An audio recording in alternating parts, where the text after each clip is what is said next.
Hello everyone, welcome to my channel. और मैं हूं आपकी नीतू त्रिपाठी। तो नीतू त्रिपाठी ब्लॉग्स में आपका फिर से स्वागत है।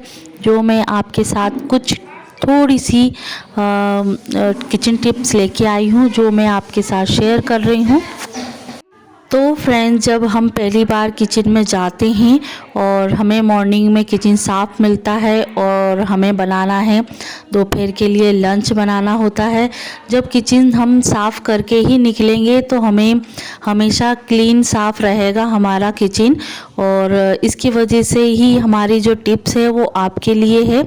तो जब भी हम रोटी बनाते हैं, तो जो मैं अभी रोटी बना रही हूँ, तो जो उसका परोथन होता है वो नीचे गिर जाता है, तो जिसकी वजह से जो हमारा जो काउंटर टॉप है वो हो जाता है ख़राब। तो इसकी वजह से मैं पेपर का यूज़ करती हूँ, और आप भी एक बार पेपर का यूज़ करिएगा और बेनिफिट मिलने पे आप सोचेंगे कि मुझे अब इतना अच्छा बेनिफिट मिल रहा है तो मैं क्यों ना उसे हर बार यूज़ करूं।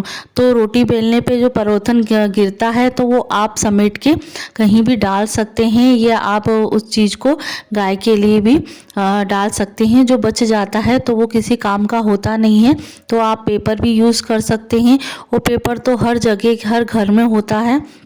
और आपके घर में जैसे पेपर की व्यवस्था नहीं हो, या पेपर हम डेली में यूज़ नहीं कर सकते, तो आप कोई भी कॉटन कपड़ा हो जिससे क्या जो चौकी है वो हिलती नहीं है, और जो भी परोथन है, जो भी आटा गिरता है तो वो जाएगा कपड़े के ऊपर या पेपर के ऊपर, तो आप उसको समेट के डाल सकते हैं। बस हमको एक हाथ फेरना होता है और डीप क्लीनिंग करने के लिए तो परफेक्ट हमारा काउंटर टॉप हमेशा साफ़ रहता है।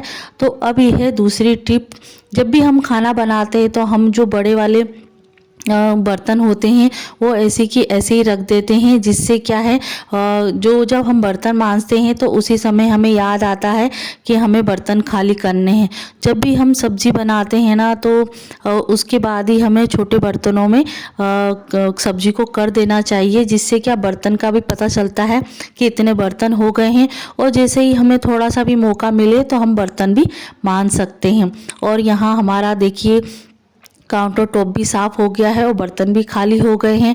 अब ये है कि हमारे जो सब्ज़ी और रोटी बनाने के बाद हमारा काम रह जाता है क्लीनिंग करने का। तो अब हम कर रहे हैं गैस साफ़।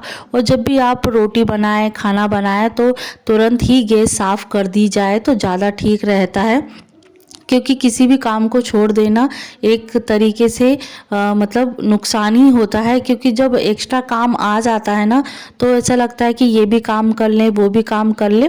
बस हमको एक बार बस डीप करना पड़ता है, बस एक हाथ फेरना पड़ता है, हमारा काउंटर टॉप हमेशा साफ रहता है, जो आपके लिए, किचन के लिए और आपके लिए बेनिफिट साबित हो सकता है। और ये है कि जैसे हम कभी छोंक लगाते हैं, किसी के यहाँ चिमनी नहीं है, सुविधा नहीं है, तो कभी कभी सब्जी के छींटे और आटे वाटे भी आटा लग जाता है। तो यहाँ भी अपना एक हाथ फेरने में क्या जाता है, तो एक हाथ अपन फेर देते हैं। दीवारें हैं जो मतलब जो हमारी गैस के सामने जो काउंटर टॉप होता है उसी के सामने एक हाथ फेर देते हैं। ये मैक्सिमम हमको टाइम लगता है 5 मिनट, तो आपका किचन हमेशा साफ रहता है।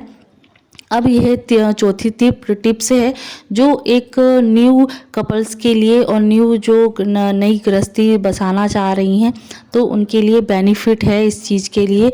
और जब भी आप कोई रैक लें तो इस तरीके से रैक ले सकते हैं, क्योंकि ये 3 में, 2 में और 4 में भी आता है।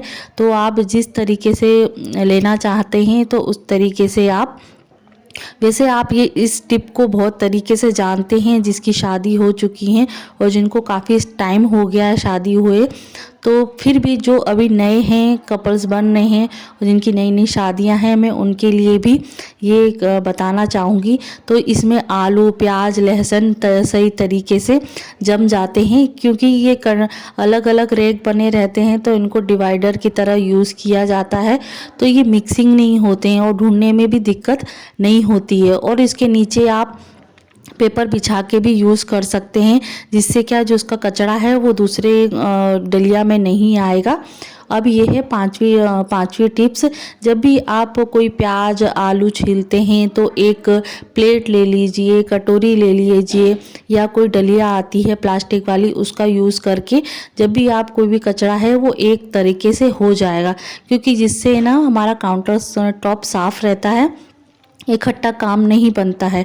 अब बचा है हमारा आखिरी काम कि सब चीज़ क्लीन होने के बाद बचते हैं हमारे बर्तन, तो वो भी हमें मतलब जब बर्तन मांजते हैं तब तक हम दूसरा काम करते हैं, क्लीनिंग करते हैं, काउंटर टॉप साफ़ करते हैं, तब तक हम उसको पानी को बर्तनों को भिगो देते हैं, जिससे क्या है आटे की जो थाली होती है उसमें आटा लगा रहता है, तो जिससे कि आटा फूल जाता है ना, तो बर्तन अच्छी तरीके से साफ़ हो जाते हैं और हाथों हाथ मांज दिया करें, तो जिससे कि हमें बर्डन नहीं पड़ता है।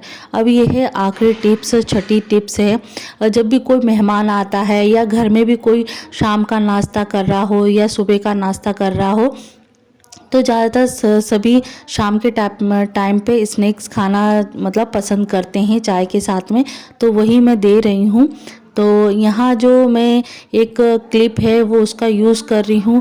तो कोई है कि नॉर्मली मतलब गांठ बांध के रख दें तो गांठ खुलने की मतलब लगता है कि गांठ खुल रही है, ये स्टेपलर लगा देते हैं। तो कभी कभी स्टेपलर का भी रहता है कि स्टेपलर खुल तो जाती है पर उसका जो नुकीलापन है वो हाथ में भी लग जाता है। तो जब भी पैकेट खोलते हैं तो उसे बंद करना भी भूल जाते हैं, तो हाथों हाथ उस चीज़ को जहाँ से उठाई है वहीं रखा जाए तो ज़्यादा ठीक रहता है, और किचन भी ये ना मतलब ऑर्गेनाइज रहता है। तो आई होप आपको ये वीडियो और कुछ टिप्स में बेनिफिट लगा हो, तो मेरे चैनल को सब्सक्राइब कीजिएगा, लाइक कीजिएगा, और ऐसी वीडियो मिलती रहेंगी। अगले वीडियो में मिलते हैं।